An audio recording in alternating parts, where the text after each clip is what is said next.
Un, Bonjour tout deux, le un, monde. deux. Nous On avons conclut qu'on vu parviendra à précédemment, mettre en évidence de dans la différences précédente statistiquement vidéo, significatifs entre un le sexe et descriptif l'aggravation. d'une base de données. Donc, sur la même base de données, on va passer à l'étape suivante qui est euh, de faire des comparaisons, des tests statistiques unilatéraux. Euh,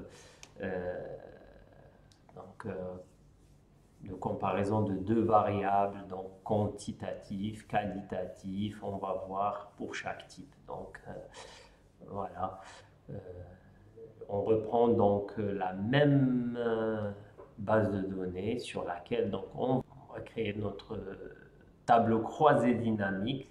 Donc par exemple, je veux voir si le genre il influence voilà, le diagnostic ou il influence les résultats. Okay. Sachant que les résultats c'était amélioration, stable ou aggravation. Donc voilà. Du coup, je sélectionne ma plage de données. Je vais sur insertion, tableau croisé dynamique, une nouvelle feuille de calcul et je dis OK. Du coup, là j'ai la variable genre, donc que je mets donc, en ligne et en colonne, ça va être par exemple les résultats. J'ai 1, 2, 3. Du coup, euh, 1 pour amélioration, 2 pour stable et 3 pour aggravation. Du coup, oui, je peux mettre genre dans les valeurs aussi pour avoir donc ça normalement vous l'avez déjà vu, précédemment. Du coup, là, j'ai la répartition, donc selon le sexe, des résultats, donc de l'aggravation ou de l'amélioration. Là, c'est deux variables donc, qualitatives, une qui est binaire, qui est le sexe, un pour masculin, deux pour féminin, et l'autre qui est donc qualitative aussi, donc à trois modalités. Donc là, donc, je dois faire un test du qui 2. Et avant de faire un test du qui 2, je dois vérifier les conditions d'utilisation du test, à savoir donc, le nombre d'effectifs théoriques par case qui doit être supérieur à 5. Pour ce faire, on va utiliser, okay, copier ce tableau croisé et le coller en effectif directement en deux fois. Et vous allez voir pourquoi j'ai fait ça. Donc ici, ça c'est, je vais automatiser mon tableur pour que si j'ai à refaire d'autres tests du qui 2, je ne refais pas toutes les manipulations. Donc j'aurai déjà voilà, tout qui est programmé. Donc en même temps, on programme notre... Voilà.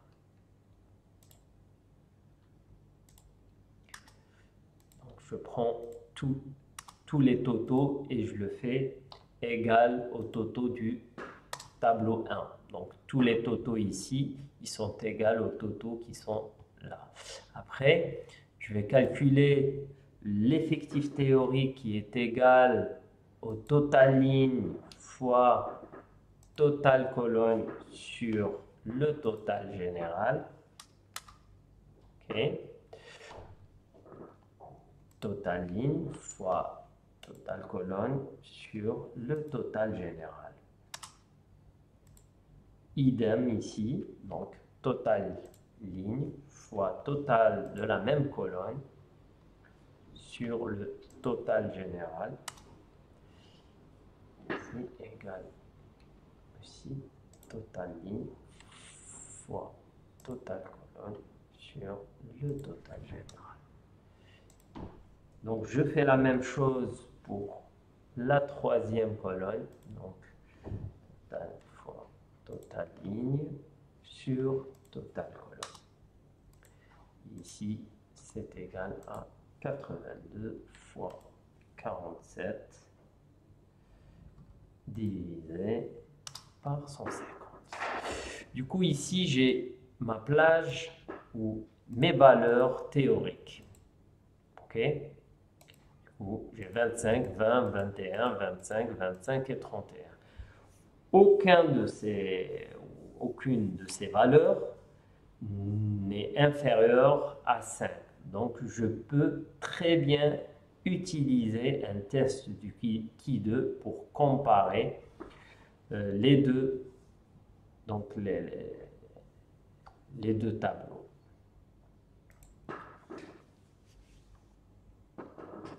Du coup, je vais écrire p-value. P-value, elle est égale à quoi? Du coup, on a dit ici que c'était un test de Qui2 qui me permet de faire ces comparaisons. Donc, je vais écrire le Qui-score.test. Et là, il me demande la plage des réels. Donc, c'est 6 valeurs. Point virgule, plage des prévus, c'est les effectifs théoriques. Et c'est ça, et je fais mon entrée.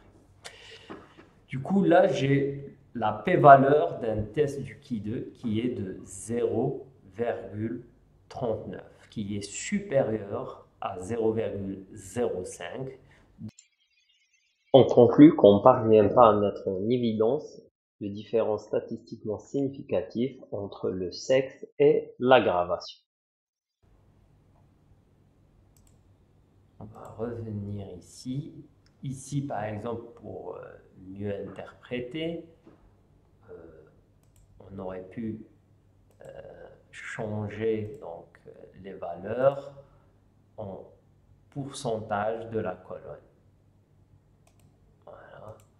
Et là, on aurait dû, on pourrait dire que pour les améliorer, on avait plus de femmes que d'hommes. Pour ceux qui sont stables, on avait plus de femmes que d'hommes.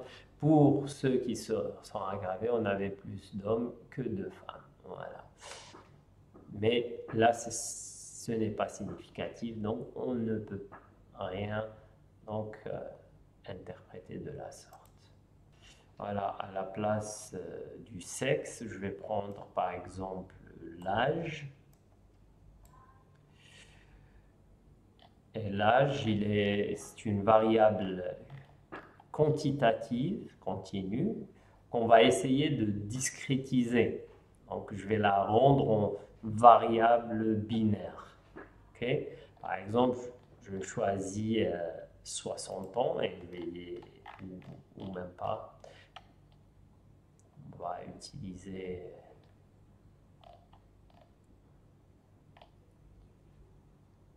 donc on va la discrétiser. Par exemple, je choisis tous ceux qui ont un âge inférieur à 50 ans, égal ou inférieur ou égal à 50 ans, et ceux qui ils ont un âge supérieur ou égal à 50 ans. Donc là, je vais grouper, créer mon groupe. Ici, ça va être inférieur ou égal à 50 ans. Voilà, on va, hop, et là, le reste, ça va être supérieur ou égal à 50 ans. On va les grouper. Voilà. Et là, supérieur à 50 ans. Voilà. Et là, on a notre tableau, donc croisé, tableau de contingence. Donc, et on va essayer de voir si le fait d'avoir plus ou moins 50 ans influence donc le résultat. Donc là, je vais prendre aussi donc, mes valeurs. Je peux prendre que ces valeurs si je le souhaite. Du coup, copier. Et je vais les insérer ici.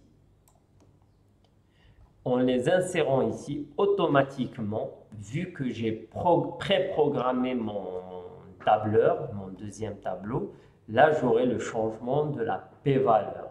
Okay? Il suffit donc de coller mes nouveaux effectifs et là j'ai ma nouvelle p-valeur, un test de qui 2 entre l'âge inférieur ou égal à 50 ans et supérieur à 50 ans et les trois modalités de résultat. Okay, là, j'ai un petit p qui est de 0,8 aussi. Il n'y a pas de différence statistique significative.